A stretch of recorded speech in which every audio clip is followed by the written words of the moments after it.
Some say it was Cugnot, the Frenchman, while some say it was Karl Benz from Germany. Some say it was Henry Ford from America. But the question remains the same. Who exactly can be credited for the first ever car? I personally think that the history of cars was long and winding to the extent that it's not appropriate to pinpoint or to give credit to a specific person or engineer for the first car. Because it was a chain of ideas which was passed from one person to the next, from one year to the other. So today I'm going to trace the history of cars, from the moment when it was a sketch on a paper down to the Model T, the first ever car Ford Motor Company is produced. So let's get started. So long ago, people used horses and wagons as a mode of transport, but they wanted something which was mechanized. And thanks to Leonardo da Vinci, one of the greatest artists to ever live, in the early 1500s, he sketched a horseless mechanized cart. But like most of his works, it never came into production during his lifetime. But later on, after he was dead, someone took it and produced it and made it a tangible thing for exhibition purposes in his last home, which is being used as a museum in France right now. So this cannot be credited as the first car, because before we had cars, it was just an idea or a sketch on paper. So it cannot be said it was the first car. It was just an idea. But that idea, it was passed from Leonardo da Vinci to the next engineer. They took that idea and developed it and made it a tangible thing in the 1600s. In the early 1600s in China, people started making wind-propelled chariots. Already we can see some development here, from a sketch to production, from Leonardo da Vinci's sketch to the Chinese production. These ones were using wind to power them, to move them from one point to the other.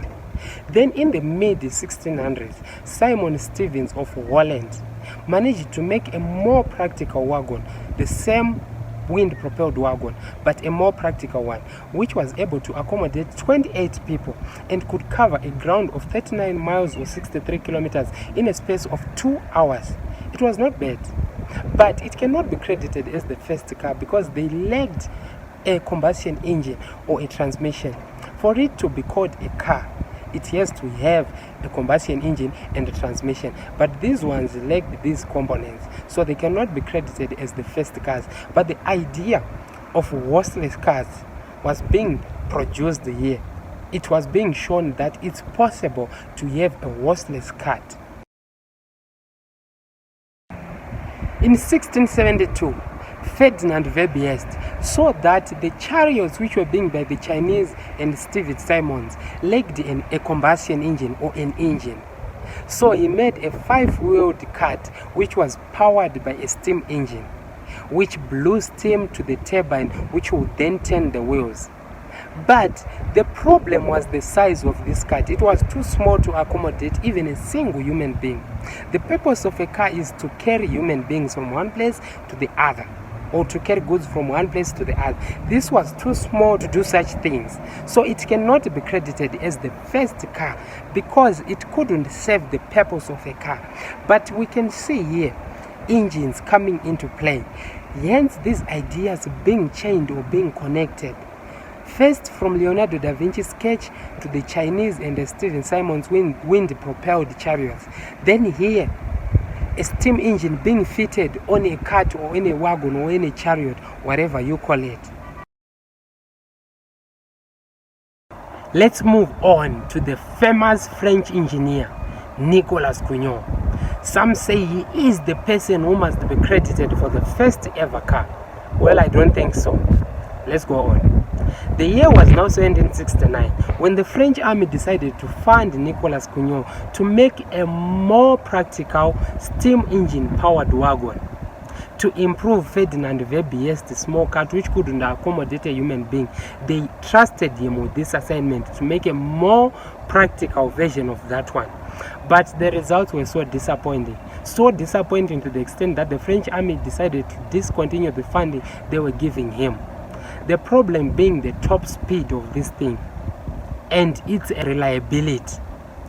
It did a top speed of 2 miles per hour or 3 kilometers per hour. Like, it was slower than a human being who is walking. What can you call that? A car which is slower than a human being who is walking. You cannot credit that as the first car.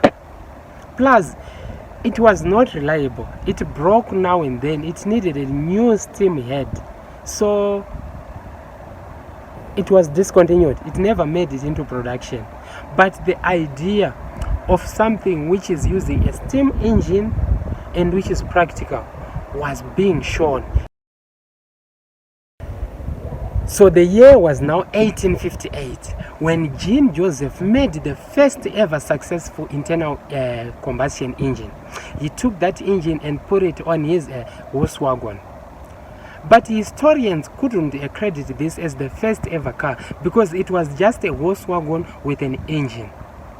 For example, if you take a trolley, a shopping trolley from Choppies, Pick and Pay, ShopRite, and put an engine on it, I wouldn't call it a car. It's just a shopping trolley with an engine. That's what this thing was. So it couldn't be credited as the first ever car. So this honor, I will give it to the German engineer, Karl Benz, the founder of my favorite car brand, Mercedes-Benz. So this honor goes to German, Karl Benz, as far as I am concerned. The patent motor car, it was powered by an engine which Karl Benz made by himself. It produced 2/3 of a horsepower at 230 RPMs. Yeah, 2/3 of 1 horsepower. And it had 3 wheels. It looked like a bicycle because Karl Benz was a huge fan of bicycles. But a fun fact, Karl Benz was not the first person to drive his car. He was not the first driver of a first car. This honor goes to his wife, Bertha Benz. Then last but not least, we have the Ford Model T. Most people believe that this was the first ever car. Why? Because it's the first ever car to be mass produced under a moving assembly line. Between 1908, when it first ever came into production, and up to the early 1920s, Ford had managed to sell over 150 million Model Ts. That was too much. Then came the VW Volkswagen Beetle. It took over as the best-selling car. So that's where the issue is.